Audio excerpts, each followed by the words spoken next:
Buenas chicos, bueno pues después de haber estudiado las dos principales etapas del Renacimiento italiano, el 480 y el 580, lo que vamos a hacer ahora es estudiar el Renacimiento en España.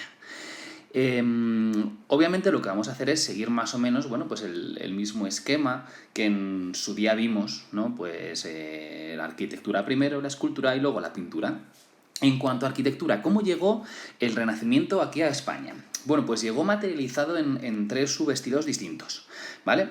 Plateresco, clasicismo y el estilo herreriano, ¿vale? Entonces, ¿cómo es el estilo plateresco? Pues el estilo plateresco, lo veremos ahora con un par de imágenes, ¿no? Es un estilo arquitectónico en el que tenemos muchísima decoración.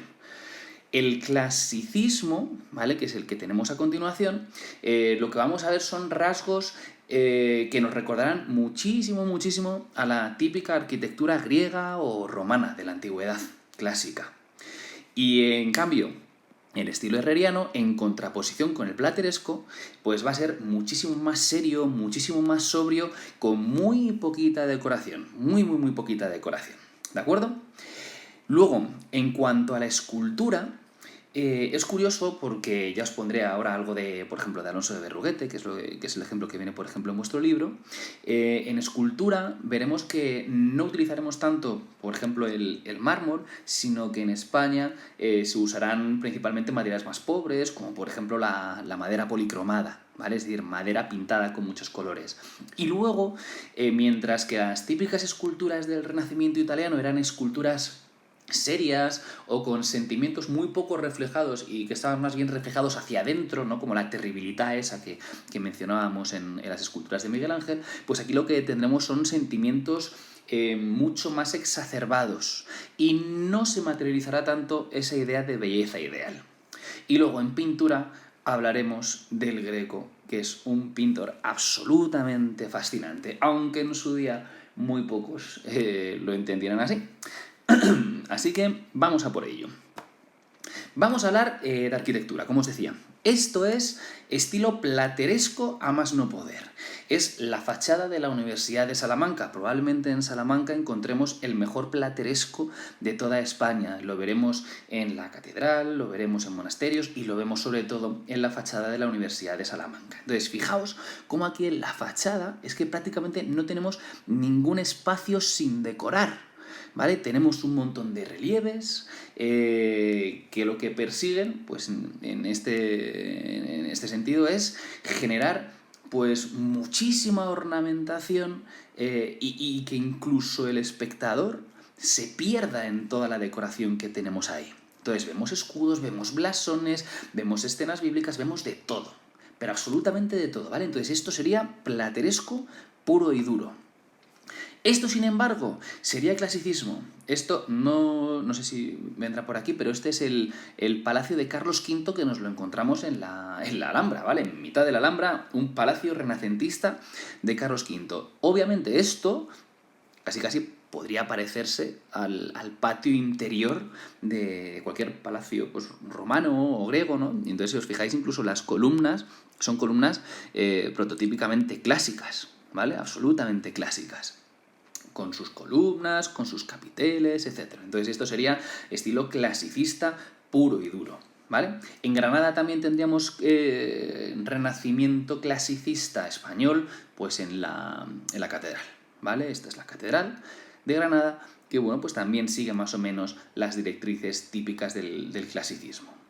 Y luego esto sería el monasterio de San Lorenzo del Escorial, que sería herreriano. Hemos visto ya el plateresco, el estilo plateresco con mucha decoración en Salamanca. Hemos visto clasicismo en ese palacio de Carlos V en el Alhambra. Y bueno, pues esto sería el estilo herreriano, que es la contraposición al plateresco, a ese plateresco tan bueno que tenemos en Salamanca, ¿vale? Esto es estilo herreriano. El estilo herreriano es muchísimo más sobrio. Este es el monasterio de San Lorenzo del Escorial.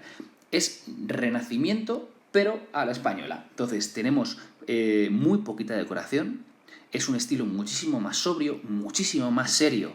Aquí, si os fijáis, bueno, pues sí que tenemos ese frontón triangular, esas columnas adosadas al muro, con muy poquita decoración. Entonces, este es el prototipo de estilo herreriano, ¿de acuerdo?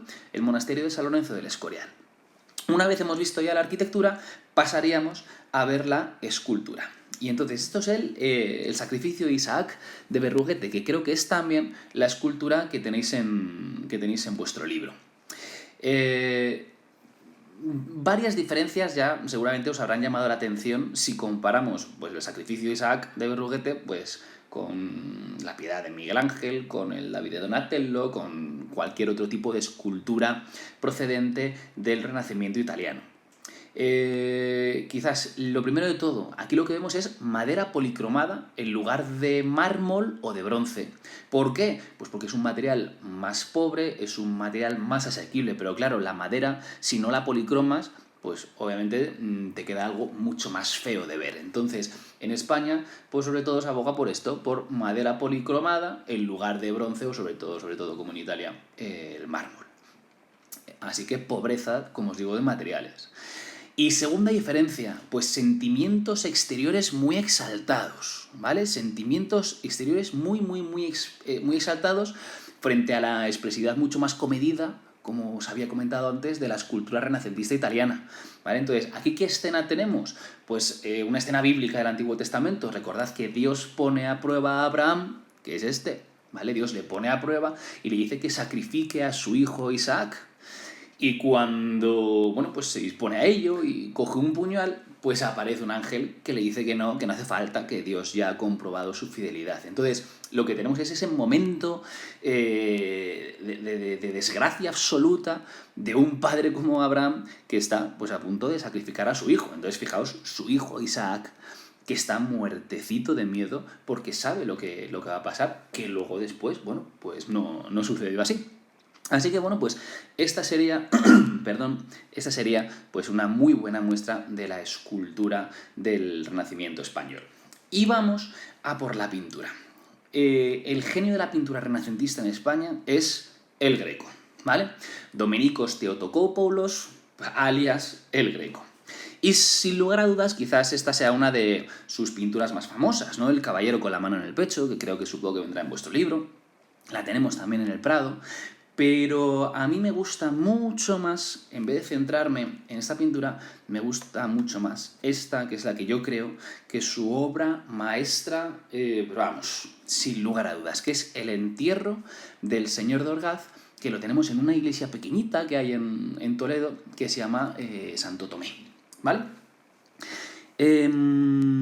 ¿Por qué la considero la obra cumbre? Porque es una absoluta maravilla. Es una absoluta maravilla, ¿vale? Lo primero de todo, fijaos la gama de colores que utiliza. El Greco utilizará pues unos colores como muy tenues, muy oscuros, utilizando mucho el gris, tonos dorados, pero veis que realmente las pinturas del Greco, y luego también lo veremos por ejemplo, con el expolio, tenéis muchísimas en el Prado, tenéis incluso una en San Ginés, ¿no? Entonces, todas las pinturas del Greco tienen esos personajes un poquito alargados, esa atmósfera tenue, ¿no? Entonces, lo que hace el Greco es, pues, da una vuelta de tuerca a ese renacimiento manierista que habíamos visto en Tiziano o Tintoretto, y es un absoluto revolucionario, ¿no? Hay cierta oscuridad, figuras como muy estiradas, ¿no? Es como un poquito como figuras que nacen de la ensoñación, ¿no? Como si fuera un sueño, ¿no? Entonces, vamos a estudiar un poquito esta obra. Lo primero de todo, esta es una obra de más de 5 metros de alto, ¿vale? O 4 y pico, creo que son, 3 y pico de ancho, ¿vale? Y entonces, si os fijáis, tenemos dos planos muy fuertemente diferenciados, ¿no? Toda esta parte inferior de la obra y toda esta parte superior de la obra, ¿no? Lo que tenemos es, bueno, pues aquí abajo tenemos el entierro de una persona, ¿vale? Que es el señor de Orgaz, ¿vale? Se le está enterrando y aquí arriba lo que tenemos pues es seguramente el cielo, ¿no? Es decir, que el plano de abajo seguramente lo que simbolice sea la muerte y el plano de arriba lo que simbolice será el cielo. Y lo interesante es cuál es el nexo de unión entre los dos planos. Entre este plano que es el cielo y este plano que es la muerte eternal, que es la tierra. Y ya veremos que este ángel tiene mucho que decirnos al respecto, ¿vale? Entonces, vamos a ver poco a poco cómo es la obra. Este es el plano inferior. Entonces, fijaos, este es el señor de Orgaz, Y aquí el Greco, fijaos, pinta al alcalde de Toledo, que es este. ¿A quién más? Pinta a Cervantes.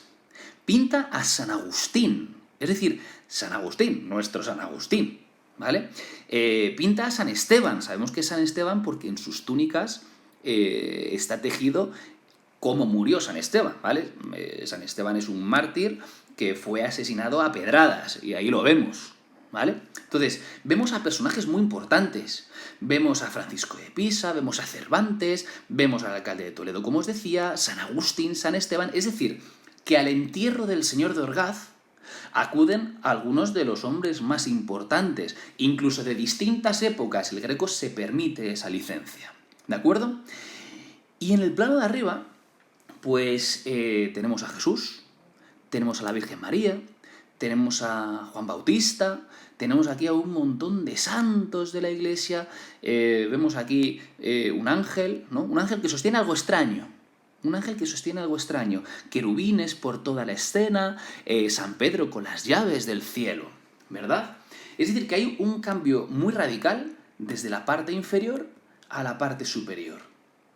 Entonces, la enseñanza que hay detrás de todo esto es preciosa, es probablemente de las enseñanzas más bellas que puedan existir de toda la historia de la pintura universal, y no es un farol.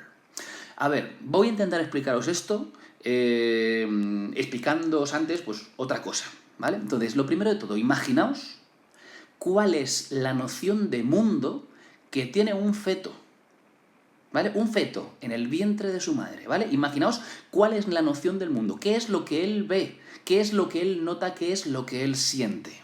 Pues lógicamente la noción de mundo que tiene un feto, ¿cuál es?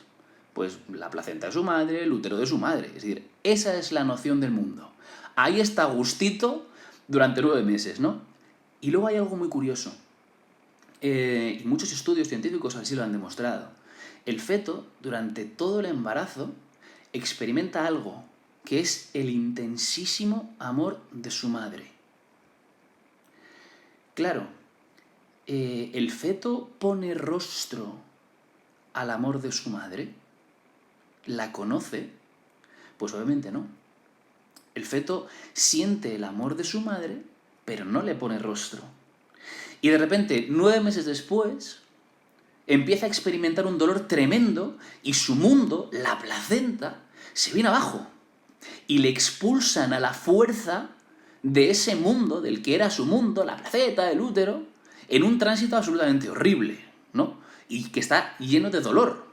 Y de repente nace. Ya sabéis que el nacimiento, es decir, el paso del feto, del útero, a nuestra realidad, a nuestro mundo, es un tránsito tremendamente horrible y lleno de dolor, ¿no? Y después de ese tránsito horrible, lleno de dolor, ¿quién le está esperando con los brazos abiertos? Su madre, que le acoge, que le achucha, que le abraza. Es decir, después de ese tránsito horrible que es el parto, el bebé se encuentra cara a cara con ese amor tan grande que en su mundo anterior había experimentado pero que no le ponía cara, ¿vale?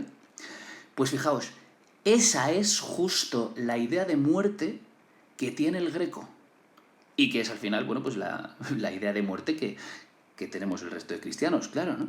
Entonces, el conde Orgaz ha muerto. Le están despidiendo todos sus seres queridos, ¿no? Como os digo, pues debió ser una persona muy buena, porque ahí están San Agustín, San Esteban, Cervantes, no. Entonces, el cuerpo del señor de Orgaz yace muerto. Pero, ¿qué es lo interesantísimo? Que su alma, ¿vale? Su alma, ¿qué es esto? Entonces, si os fijáis, el alma del señor de Orgaz que asciende hacia arriba, ese alma, fijaos que parece un feto, ¿no? Es una forma extraña, ¿no? Que tiene como una especie de cabeza y un poquito de cuerpo, ¿no?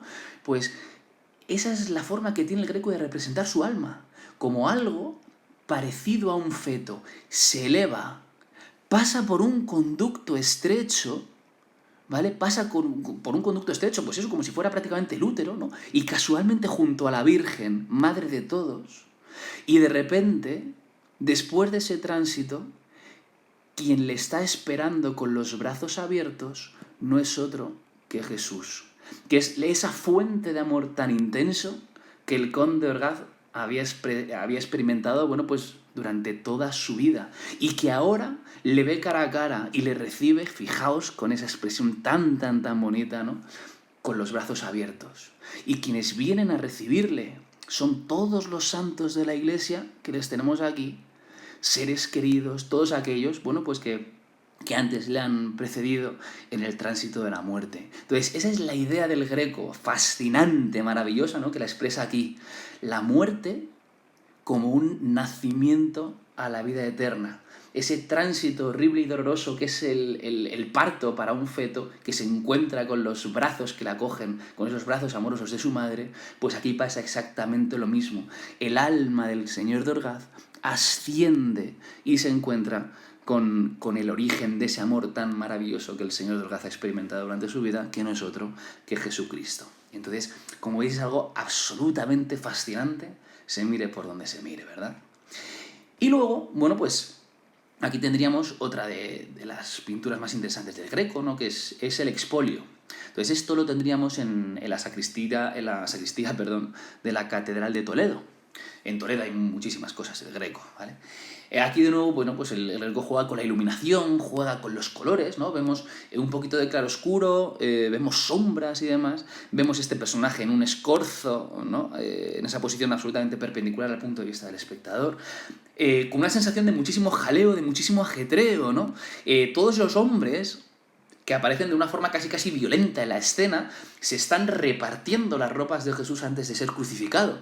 Y parece casi una guerra, por eso hay como lanzas, espadas, un hombre con esa pechera, ¿no? Entonces parece una guerra de egoísmo, ¿no? Retrata todo ese egoísmo, la violencia frente al rostro sereno de Jesús, iluminado por su Padre Dios, ¿no? Entonces, el contraste es brutal entre la tranquilidad que nos evoca el personaje de ese Jesús, que está sufriendo un expolio, frente a toda esa panda de sátrapas, de bestias y de egoístas, esa masa que se va a pelear por conseguir las ropas de Jesús, ¿no? Entonces, bueno, pues también es una obra absolutamente maravillosa. Hasta este momento hemos visto, bueno, pues cómo fue el Renacimiento en España, ¿no? Y sería interesante, bueno, pues echar un vistazo pues cómo fue el Renacimiento en pintura, pero también en otros países, porque eso lo tenéis en la página 259 en vuestro libro, ¿no? Entonces, aunque solo sea mencionarlo, para que os medio suene, bueno, pues sencillamente mencionaros a Durero, ¿vale? Alberto Durero es probablemente uno de los mejores exponentes del Renacimiento alemán. Esto es Adán y Eva, vemos de nuevo la belleza ideal, transmitida a través de sendos desnudos, y lo interesante de esta obra, bueno, pues es que la tenemos en el Prado, ¿no? Y luego en Países Bajos, pues destaca sobre todo pues Peter Bruegel, el viejo, ¿vale? Que le tenemos aquí, con otra obra que tenemos en el Prado, que es El triunfo de la muerte. Entonces, bueno, pues sí que quería terminar esta presentación de hoy pues con un par de imágenes, un par de cuadros que tenemos en el Prado, y bueno, pues sobre todo para terminar, para poner pues la guinda a ver pues toda la expansión del Renacimiento más allá de Italia. Así que nada, chicos, espero que todos estéis bien, así que os mando un abrazo muy, muy, muy, muy, muy fuerte. Venga, hasta luego, chicos.